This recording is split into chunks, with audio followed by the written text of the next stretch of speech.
गुरु गोविंद दो खड़े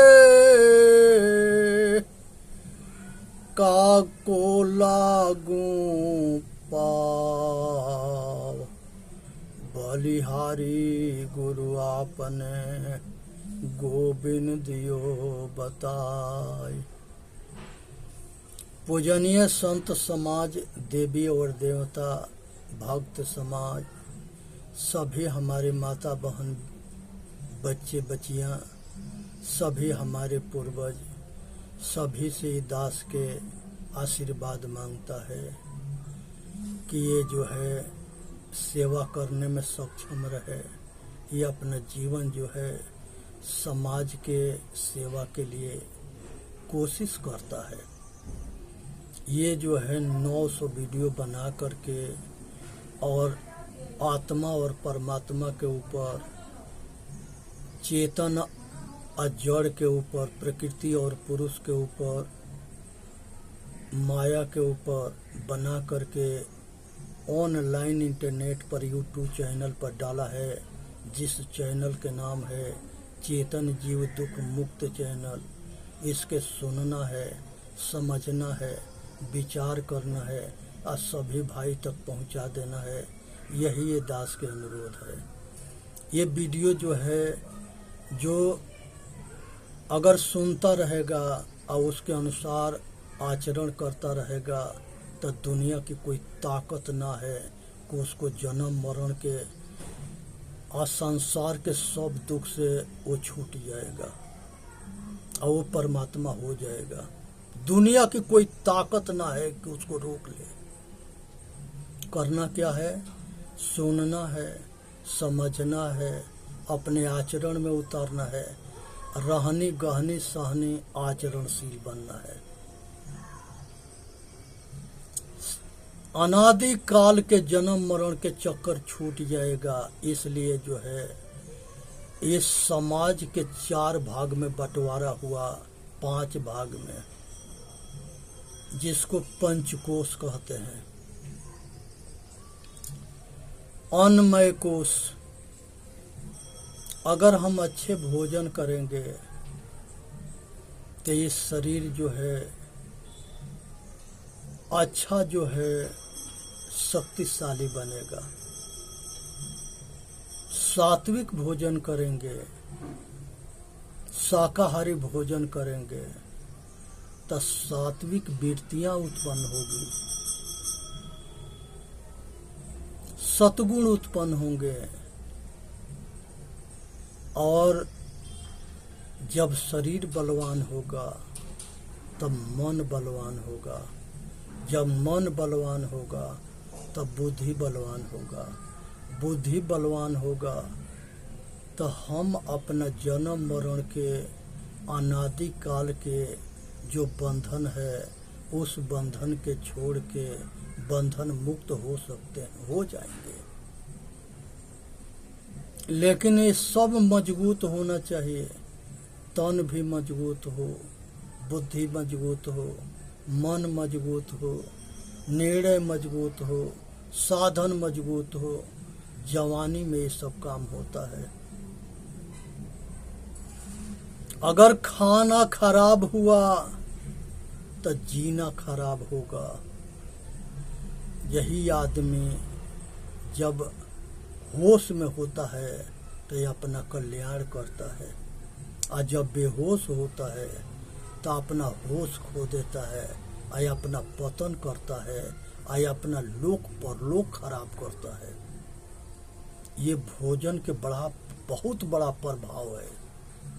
इसलिए शाकाहारी बनो, शुद्ध भोजन करो और शुद्ध सतगुण के अपने आचरण में उतार करके अपना कल्याण करो।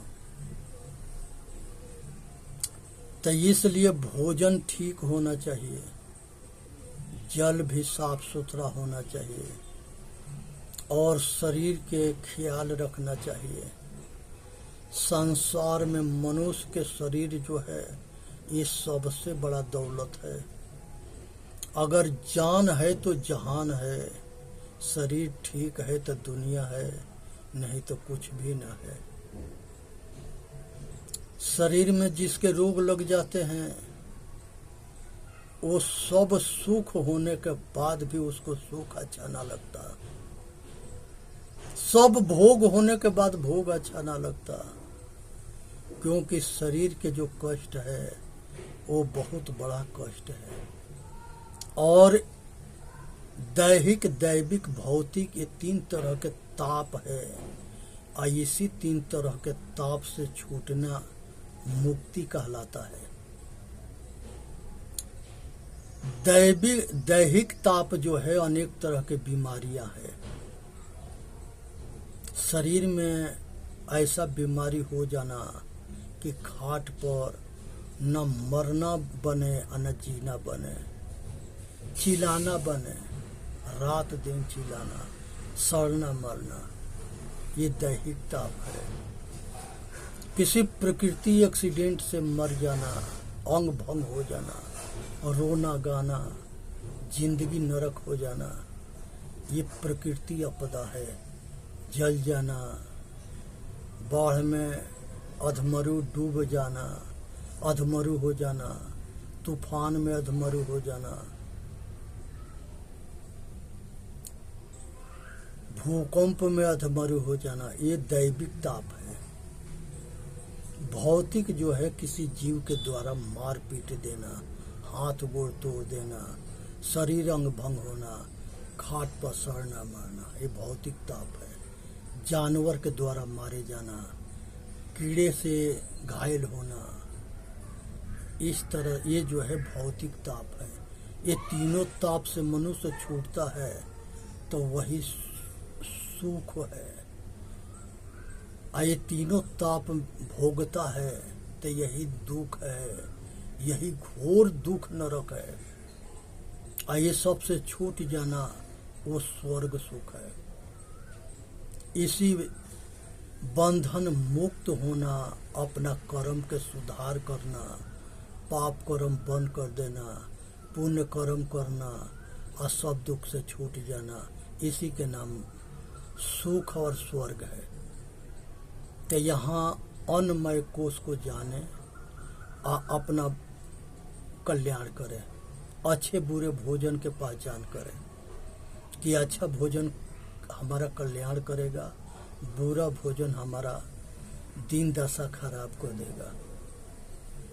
दूसरा है प्राणमय कोश। इस शरीर के अंदर जो है प्राण या पान समान व्यान उदान 5 भाग में बट करके ये वायु शरीर के संचालन करता है। जीवयांश ईश्वरय विनाशी अचेतन अमर सहज सुख राशि। ये जीव के अंश ईश्वर है। ई मने अपना, स्वर मने श्वासा, जो हम श्वास ले रहे हैं ये श्वास जो है वायु के अंश है। लेकिन ये श्वासा तब चलता है जब चेतन रहता है। तो जिसके आने से जिंदगी चालू होता है, जिसके जाने से जिंदगी समाप्त होता है, उसको जान जाओ वही परमात्मा है।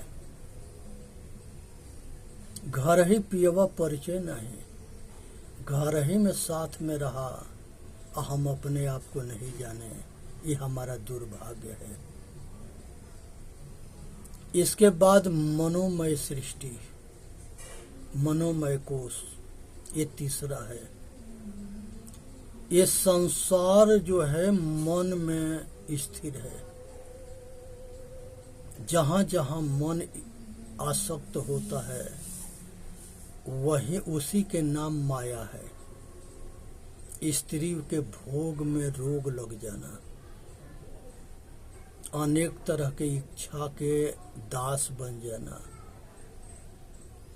अनेक तरह के कामना के आग में जलना, अनेक तरह के वासना में जलना, अनेक तरह के द्वेष में जलना, काम, क्रोध, मोद, लोभ, अहंकार, इच्छा, आशा, तृष्णा, ये सब के आग में जलना।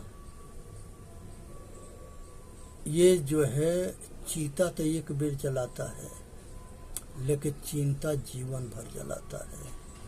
इसलिए चिंता रूपी चीता से बचना है।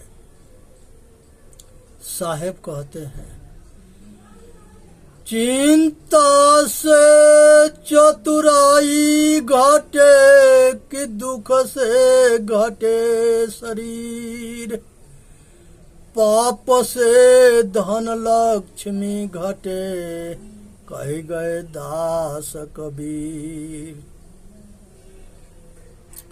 चिंता से चतुराई घटता है, दुख से शरीर घटता है, पाप से लक्ष्मी घटती है। ये साहेब के उपदेश है, सतगुरु कबीर साहेब के। कर बहिया बोल अपनी छाड़ बिरानियास, जाके आंगन नदिया बहे सो कस मरस पियास। प्यासा जल ढूंढता है और सबके अंदर वो कुआं है जहां से तृप्ति मिलती है। चेतन हृदय में निवास करता है, शरीर एक रथ है, 10 इंद्रिया घोड़ा है, मन बागडोर है, बुद्धि सारथी है, चेतन आत्मा सवार है। बस जो चेतन आत्मा रूपी सवार को जान के अपने रथ के ठीक ठाक चलाएगा और संसार से पार ले जाएगा, वो पार हो जाता है। और जो अज्ञानी होता है, जो अहंकार रूपी सारथी पर बैठ जाता है रथ पर, उसका पतन हो जाता है। तो ये जो है मनोमय, मनमुखी मत बनना, गुरुमुखी बनना। मनोमुखी जो है संसार के सब दुख के दर्शन कराता है। अंतर्मुखता जो है ये सब सुख के दर्शन कराता है। जब हम अंतर्मुखी होते हैं तो हम अपने नजदीक पहुंचते हैं, अपने स्वरूप के तरफ लौटते हैं। और जब बाहर मुखी होते हैं, मनोमुखी होते हैं, तब हम दुखी रहते हैं। मन जब राजा रहता है तो चेतन के दुर्दशा को देता है। और जब चेतन राजा होता है, ये चेतन राजा तब होता है जब विवेक और वैराग होते हैं, निर्णय को जान जाता है, आत्मज्ञान हो जाता है, तब मन और माया दोनों इसके दास बन जाते हैं। मन और माया दोनों इसके दास बन जाते हैं। आइए हरि हो जाता है। आइए जो है सब के ऊपर विजय प्राप्त करके आइए परमात्मा बन करके और निर्माण मोक्ष के प्राप्त होता है। साहेब कहते हैं, संतो सहज समाधि भली, जियत नाही तरो तो मुँह का तरी हो, जो जियत नाही तरे। जीते जी संसार के सारी आसक्ति के तोड़ दो, सारा कामना वासना राग द्वेष के छोड़ दो। यही आसक्ति रूपी दौड़ में बंधे हैं। इसी दौड़ के तोड़ देना है तो सुखी रहोगे। निष्काम कर्म, अंतर्मुखी होना, स्वरूपस्थ होना, अपने शांति स्वरूप के स्थिति में होना, ये तुरीय अवस्था है। अब इसके आगे जो है तीसरा विज्ञानमय कोश है। विज्ञानमय कोश जो है चित और चेतन एक सिक्का के दो पहलू है। एक पीछे के हिस्सा, एक आगे के हिस्सा। ये आगे के हिस्सा चित है। ये संसार के तरफ जो है फोटो खींचता है, नाम रूप के संग्रह करता है और बहुत तीव्र गति से चित्तवृत्ति काम चलती है, वृत्तियां घूमती है। मनोवृत्ति या चित्त वृत्ति, ये दोनों जब शांत होते हैं तब अपना चेहरा दिखने में आता है। ये पर्दा है शरीर के आत्मा के बीच के, ये 5 पर्दा है। ये पांचों पर्दा के अगर हम हटाते हैं तब हम अपने आपा अपने घर वापस होते हैं और तब अपने आप में अटल होते हैं, अपने स्वरूप में स्थिर होते हैं। तो ये चौथा पर्दा है चित्तवृत्ति, संसार के सब वृत्तियों के निरोध कर देना। चित्तवृत्ति के निरोध करना योग है। योग के मतलब होता है संसार के सब कुछ छोड़ देना, ये योग है। इसको वियोग भी कहते हैं, लेकिन यहाँ ऋषियों के भाषा में इसको योग कहा गया है। योगानंद चेतन आत्मा अपने आप में अकेला शेष रह जाना। खिलाड़ी यही है, जब तक ले साहेब नहीं चाहता है तब तक ले कल्याण ना होता है। ये साहेब खुदे जो है छुड़ाता है। यही गुरु है, यही चेला है, यही ज्ञानी है, यही साधक है, यही सब कुछ है।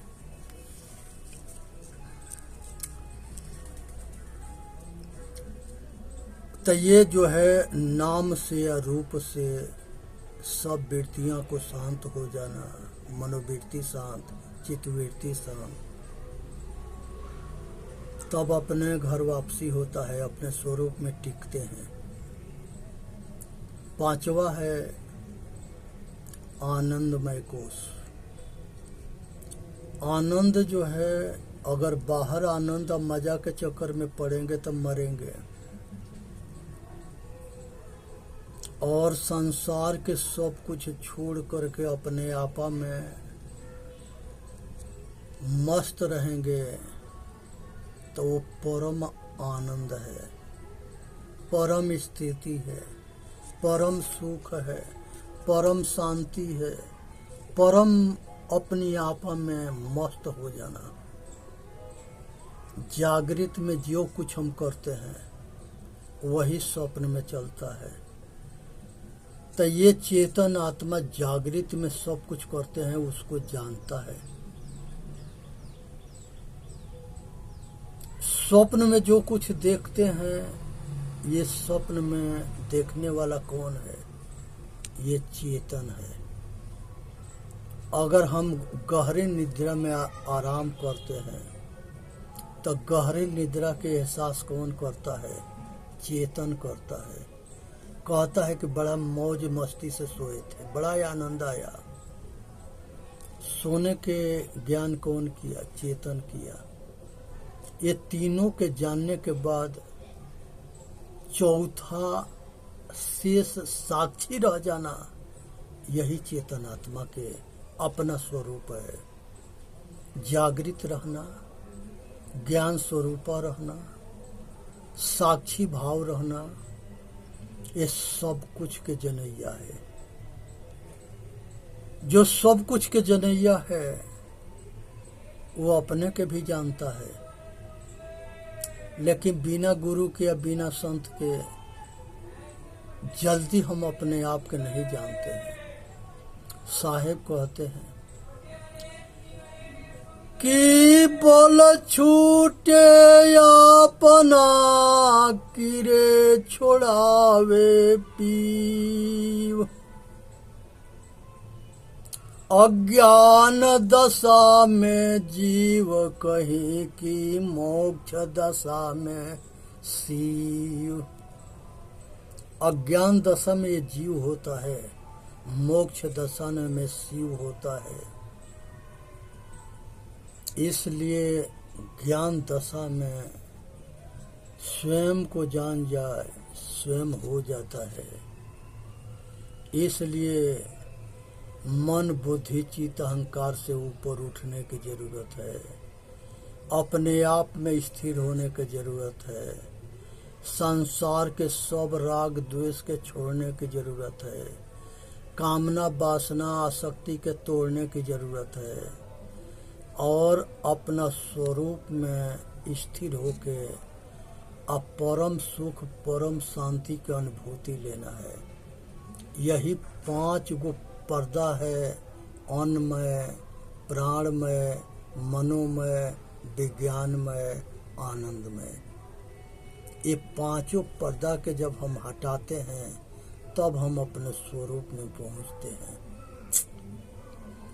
आज जरूर ये संसार में जितने चीज दिखाई देता है वो दृश्य है और देखने वाला दृष्टा है। हम दृश्य नहीं है, हम दृष्टा है। ये बोध होना बड़ा जरूरी है। अनाड़ी शरीरों को अपना मैं मान रखे हैं सब। शरीर हम नहीं है।